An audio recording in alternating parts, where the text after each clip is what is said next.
Sebuah video yang menunjukkan seorang pria tersengat aliran listrik viral di media sosial Instagram. Diketahui peristiwa itu terjadi di Jalan Tanjung Barangan, Kelurahan Bukit Baru, Kecamatan Ilir Barat 1, Palembang. Warga yang melintas di jalan itu pun mendadak ramai untuk melihat korban serta kondisinya yang terjatuh di atas tangga akibat tersengat listrik ketika bekerja memasang kabel. Berdasarkan data yang dihimpun, korban pria yang tersengat listrik itu bernama Ardi Manando, warga Jalan Mas Karebet, Kelurahan Talang Kelapa, Palembang. Di mana saat kejadian korban yang merupakan karyawan provider internet IndiHome bekerja memasang kabel dan menaiki tangga yang sudah disiapkan, sementara dua temannya lain menunggu di bawah. Diduga ketika memasang kabel, korban tersengat listrik hingga korban terjatuh dari atas tangga.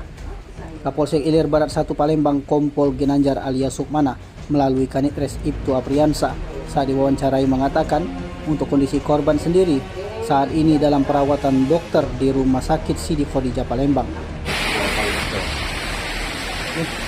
Dijelaskan itu kejadian tadi ini seperti apa dan korban? Baik, jadi kami mendapat berita yang sebelumnya viral di Palembang ini, bahwasannya ada informasi seorang laki-laki yang jatuh akibat tersentuh. Setelah kami cek di lapangan di TKP yaitu Jalan Tanjung Barangan RT 5 RW 3 yang benar adanya saudara Andi Marando umur 40 tahun sebagai karyawan IndiHome beserta dua rekan lainnya yang pada pukul 13.30 melakukan perbaikan sesuai dengan laporan dari nasabah IndiHome. Ternyata setelah melakukan perbaikan tersengatlah oleh arus listrik yang berada pada kabel lain, sehingga korban saat ini masih dalam penanganan Rumah Sakit Siti Khadijah dan informasinya akan dirujuk ke Rumah Sakit Muhammad Hussein. Korban saat ini kondisinya bagaimana, Bang?